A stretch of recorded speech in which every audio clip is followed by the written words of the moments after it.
इस्लाम धर्म में इसकी इजाज़त नहीं देता है किसी की गर्दन काटना, किसी की गला रेतना।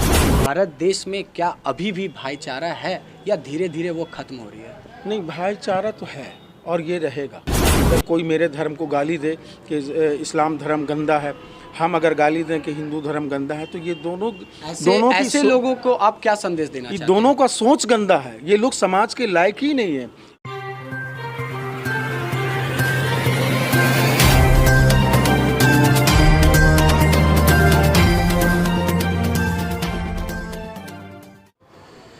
मंदिर, मस्जिद, गिरजाघरों ने बांट लिया भगवान को। धरती बांटी, सागर बांटी, क्या बांट सके इंसान को? नमस्कार, मैं अंकुश और आप देख रहे हैं फ्रंटलाइन झारखंड न्यूज़। भारत देश जो सोने की चिड़िया के नाम से कहलाया जाता है, लेकिन आए दिन कुछ न कुछ विवाद भी सामने आते जा रही है।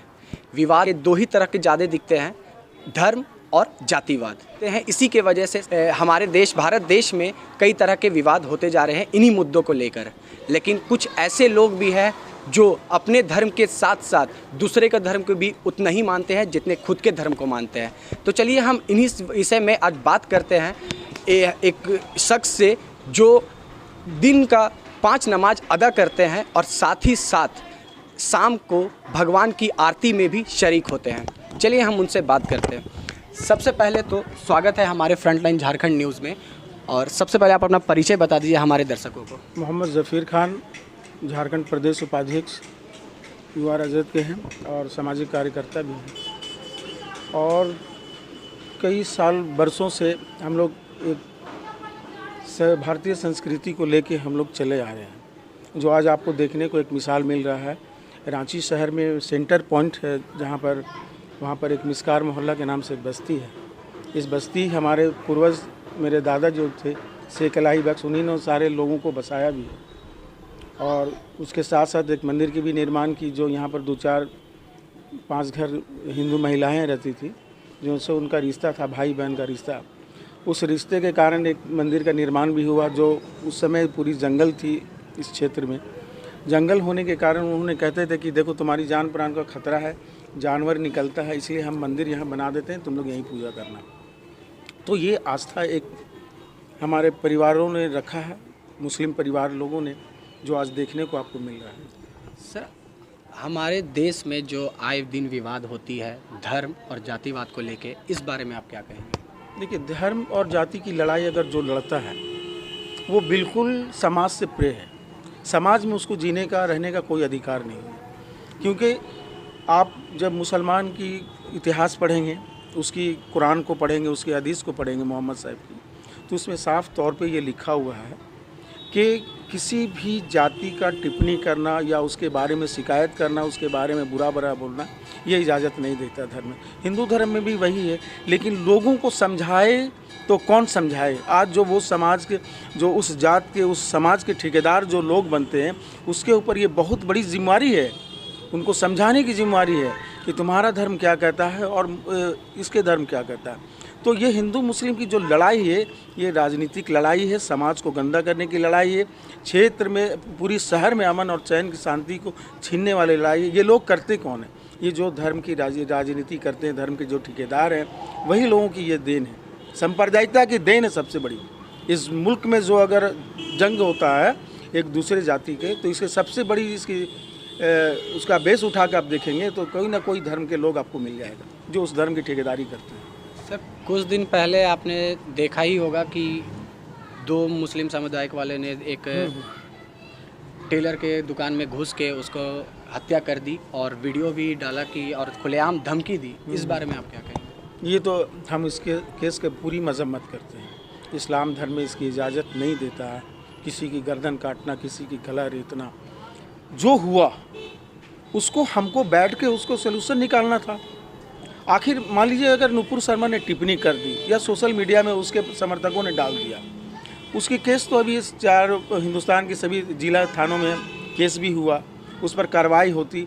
कोई ना कोई पार्टी का दल है ऐसा जो उसकी संरक्षण प्राप्त है, उसकी गिरफ्तारी नहीं हो रही है, जिसके लोगों के अंदर में ये भड़काव हो रहा है। और भड़काने से या देश को जलाने से इस समस्या का समाधान नहीं निकलेगा। सांप्रदायिकता की बाजार फैलाने से ये नहीं निकलेगा।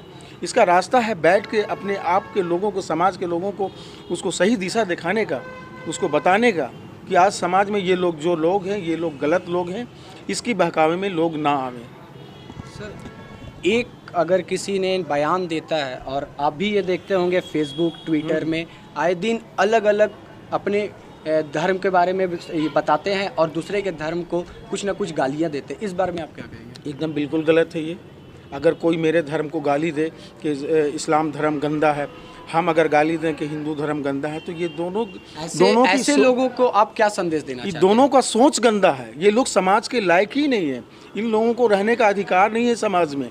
ऐसे लोगों का बहिष्कार, पूरी समाज के लोग को ऐसे लोगों का बहिष्कार करना चाहिए, तभी हमारा देश जो अमन और चैन और शांति के सुकून के साथ रहेगा।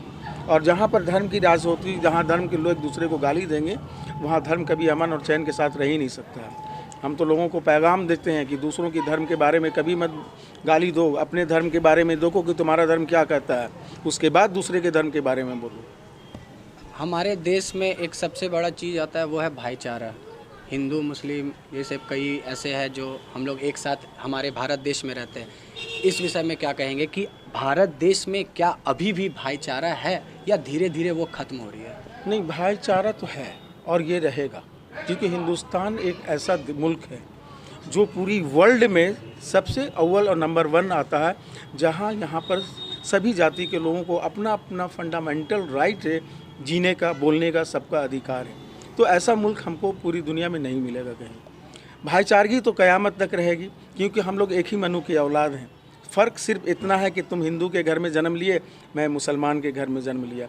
हम नमाज़ पढ़ना सीखे, तुम पूजा करने सीखे, तो भाई तो हम लोग है ही है। जैसे अभी आपने बताया और मुझे भी पता चला कि आप इस मंदिर में जो है यहाँ पे आप हमेशा आरती में शरीक होते हैं, आरती करते हैं, सारा कुछ। ये कब से ये कर रहे हैं? ये मेरा हम जब से होश संभाले हैं, और उससे पहले हमारे दादा लोग सेवा करते थे, झाड़ू ये सब लगाते थे, सफाई पर रखते थे। हम जब भी आते हैं तो फजर की नमाज़ पढ़ने के बाद यहाँ हम थोड़ा घर में नमाज़ पढ़ने के बाद यहाँ डंड उंड फैलते हैं, साइड से हनुमान जी को भी कहते हैं थोड़ा अपना ये सब फिगर वगैरह हम लोग को भी बना दीजिए।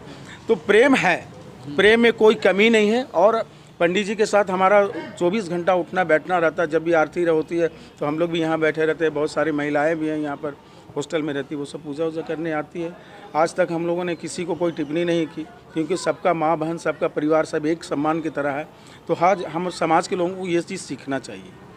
सर, आपके हिसाब से धर्म का परिभाषा क्या है? धर्म का परिभाषा प्रेम। अगर प्रेम नहीं है तो धर्म की कोई परिभाषा नहीं। आपके अंदर में मानवता नहीं है तो कोई परिभाषा नहीं है। परिभाषा शब्द ही एक ऐसा शब्द है जिसके अंदर में मानवता और मनो को प्रेम खींच के लाता है। तो जैसा इनसे बात करके पता चला कि कई लोग ऐसे हैं जो अभी भी अपने धर्म के साथ साथ दूसरे को धर्म को भी उतना ही महत्व देते हैं जितना वो खुद को देते हैं। क्योंकि एक बयान से बयां कहीं और दिया जाता है, दंगे कहीं और होते हैं, घर कहीं और के जलते हैं और चिराग किन्हीं और के घर के बुझते हैं।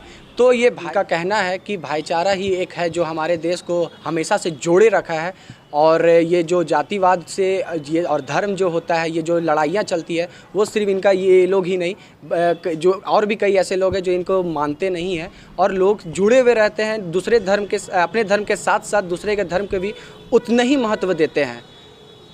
आप इस बारे में क्या सोचते हैं? आप हमें ज़रूर बताएं। हमारे कमेंट बॉक्स में कमेंट करके अपने विचारों को रख सकते हैं। और जुड़े रहें हमारे साथ फ्रंटलाइन झारखंड न्यूज़ के साथ। मैं अंकुश, कैमरामैन सौरभ के साथ। धन्यवाद।